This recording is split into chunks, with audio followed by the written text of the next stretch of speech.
चखना चाहिए।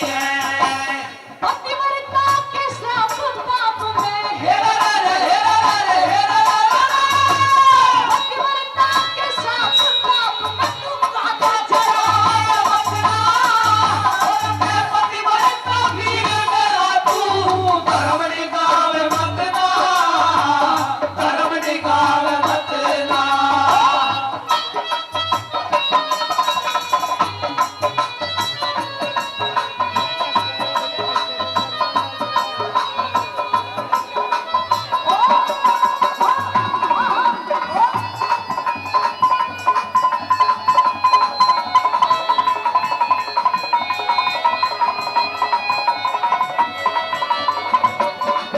भाई क्या बात है, बहुत बढ़िया सरपंच साहब।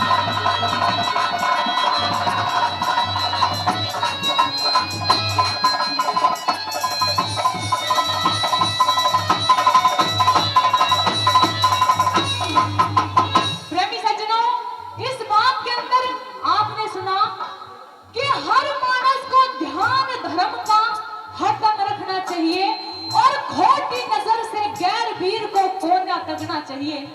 अरे अपनी की जो और की भी आग को ढकना चाहिए और भंवर की तरह जगह जगह का रसना चखना चाहिए। क्या बता दिया?